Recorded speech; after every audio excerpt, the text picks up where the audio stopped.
everybody, it's the Fat Philosopher here, back to you again today with the review of the Steinberger Spirit headless guitar from the company Steinberger. Those who might not know, Steinberger was a company started in the 70s, began with bass guitars. It's one of the first companies to release a headless guitar and a very minimized body. We cut out all the wings, just like one solid piece of wood, or I guess a fiberglass back then. To see just the Steinberger, just wanted to see how small he could make a guitar that still function, you know, to keep it out of the way. And later on, in the late 80s, they sold the company to Gibson, who now has been producing it to this day. Now, first of all, why did I buy this particular guitar? A lot of it because I wanted a guitar that I could, you know, take on me on the road, play in the car, play in the shopping mall when I'm waiting for my wife to finish her shopping or something like that, take to work without being inconspicuous, right? So I don't really stand out. Can't really carry my big V case around and not expect to be noticed a lot. But this, it's just a small little package there. You can take it everywhere you want and, you know, practice and play together. So for me, it's kind of like a practice travel guitar. It's not really my main axe to say. So there, first of all, I ordered this back in April, and it took over a month for me to get it. And part of it's because it's left-handed, and they were looking around for Japan. We had the left-handed stored somewhere, and they couldn't come up with it for a while. And then after I waited a month, I had to wait another month because of the COVID situation. They said, we got it in, but we're closed. So eventually I got it in. And as first of all, for quality control, as you notice, it's a Gibson product, so its quality control might not be the best. And there's two issues here. One was on the back. On the paint, there's a very small, tiny white spot where the paint either didn't take or they got some white paint stuck in there. And the other problem I had is that the neck pickup doesn't work. The bridge in the middle are great, the neck pickup, sometimes you jiggle it around and it cuts in, but there's a loose wire in there somewhere, it's just not working. So, which means I'm going to have to take it back and get it, the warranty on that, taking a look at it there. I don't know why I haven't taken it back yet, because first of all, the music store is like a 50-minute drive from where I live. And it's a little bit of trouble going there and back, especially when I'm working now 6 days a week after the COVID's all done here. And another reason is I almost never use the neck pickup anyways, right? I'm kind of a bridge pickup type of guy here, so if the bridge pickup was on the neck pickup work, then I might have a bigger issue, but still it's a little bit disappointing that it didn't come out straight out of the box. But part of me suspects, because this is a left-handed guitar, it's probably sitting in a warehouse somewhere for about a year or something without anybody really checking on it. That's why it took so long to find and so hard to get out. So anyways, what are the specs? This is a black guitar because it's left-handed, and Steinberger is one of those companies that figures left-handed people just really like black. Righties, you can get like red, blues, yellows, whites. I have seen a left-handed white Steinberger being offered at Toman, but here in Japan, though, is black or nothing. And I don't really mind the black so much. Like I said, I didn't get this guitar for its looks or its aesthetics. I got it for it to be kind of like a workhorse travel guitar to take around with me. So, as for the guitar, it's a full-length guitar, even though it's short. It's 25.5 inches. It has a 0 fret, which I kind of like very much. When you have a regular nut, sometimes it gets in the way when you're playing up on the high on the neck here, you know. And that's why I find with my V, sometimes my hand bumps into the nut on it. But this one has no nut. So the 0 fret's really smooth. When you first have no neck, it takes a little second to get used to it. Oh, it stops there, and but you know, after a day or two, it's just normal. So the 0 fret's a very good thing. We have just regular nickel frets, not jumbo, just regular size, looks like here. Please find there's 24 of them, which is great because I like playing metal, and a lot of times you need some of those higher frets there to make the sounds. Now tuning, one reason I had this because I heard the tuning was really good. And so and it does stay fairly well in tune. As you know, there's no tuning pegs up here. You have these little tuning squirrel notches at the back here, which are fairly hard to turn, you know, so you gotta put some effort into it, especially the low E string. Just, you know, I'd be thinking for a weaker woman or something, it'd be really hard to crank that. So you might have to use a screw maybe to turn it there, the Allen wrench or something. Okay, you have a 5-way selector switch, a volume and tone. Like I said, I'm only using 3 positions on that because my neck pickup's not working. These neck pickups are 2 humbuckers, 1 single coil. They're Steinberger house brand pickups.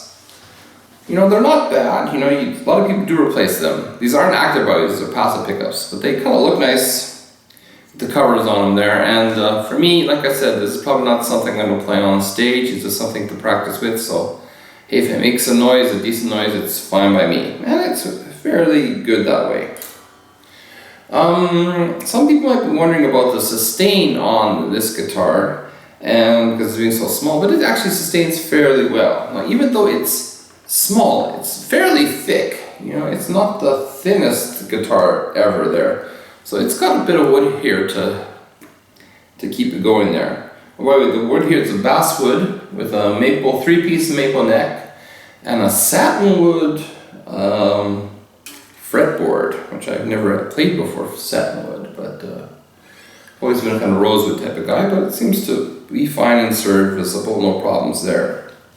I always play with the strap, which I find is kind of the easiest way to play these guitars. There is kind of a leg stand for people that like playing on their leg like that. It's just useful. There's a tremolo here. The bridge can be locking or floating, and there's a little switch here, which is a patented switch in the back, which when you turn down, it becomes a floating bridge, and you can use the bar. Now, Steinbergers back in the 80s were known for their very good tremolo systems, but those were much more expensive guitars, and now this is not as much. This is quite hard. You really can't dive bomb on it or anything like that. You know, just a very limited range of motion here. Going just down, basically doesn't really go back up at all. And it does go out of tune when you use the trem, so it's not something you want to do too much. You might want to just keep it locked on, locked as a locked bridge for this. And if you're like me, just using it for, you know, home use or just on the go, maybe you don't even need to have the whammy bar on it anyways. And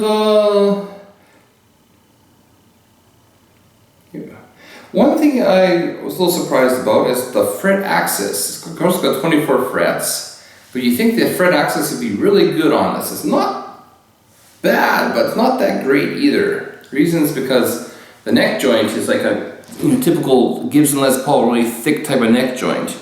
And these sides go straight out at like a 90-degree angle, so there's no really kind of cutaway for your hand to get in there. So the neck joint does get in the way a little bit when you're playing on the 24th, 23rd fret.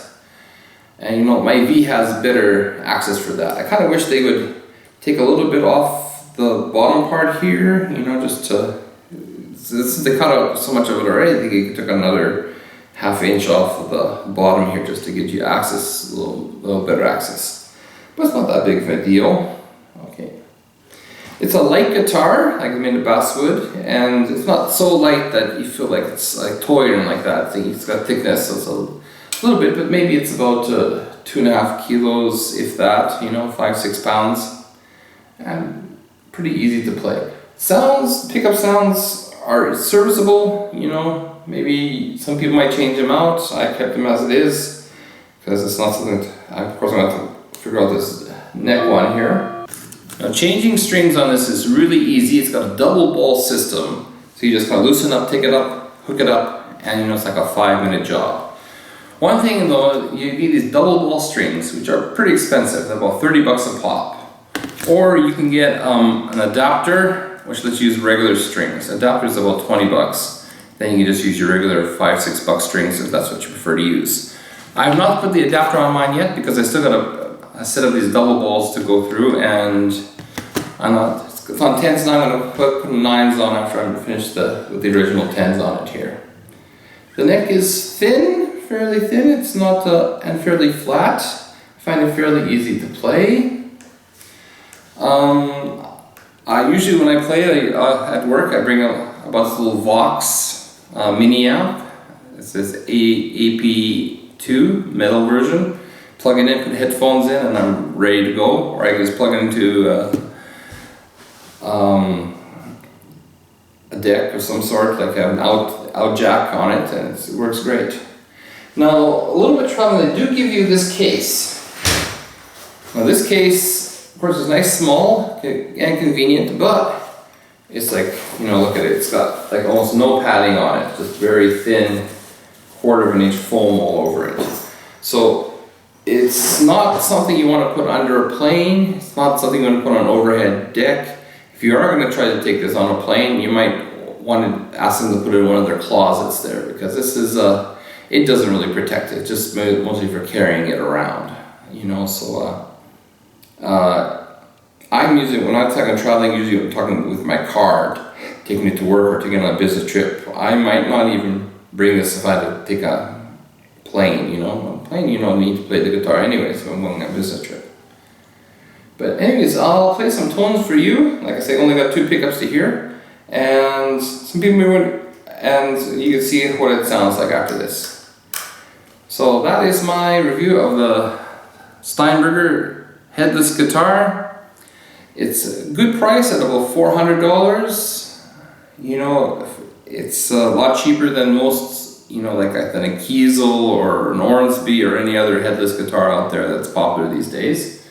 It lets you get your feet wet in the headless market without having to pay, you know, the huge prices you pay for an Ormsby or a Kiesel. So hope you enjoyed the video. You stay tuned at the afterwards to listen to some tones, and otherwise take care. Salut! Okay, time for some tones. I'm just playing through Boss Katana 50. I have my clean channel and my dirty channel, and just recording just with the mic on the camera. First, the clean on the bridge.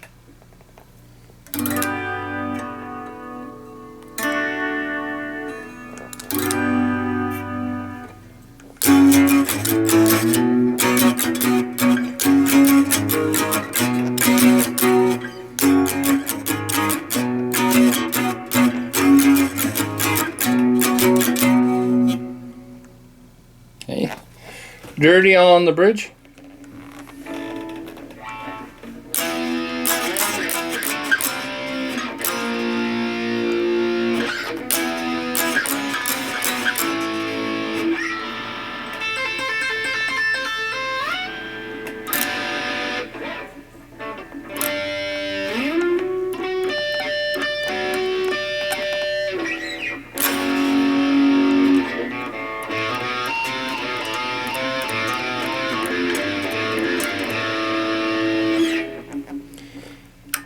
Middle pickup, clean tones.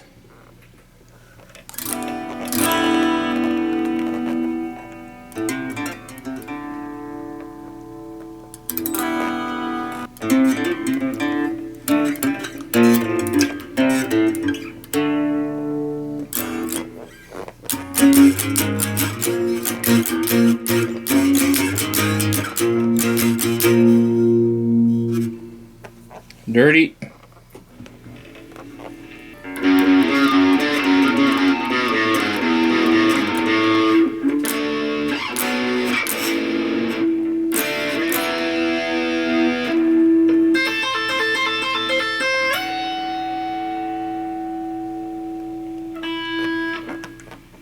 And neck pickup. Kind of cutting it maybe.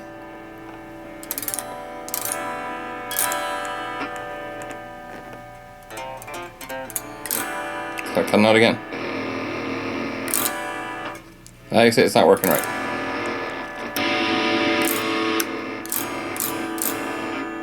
Something wrong there. Anyways, that's what she wrote.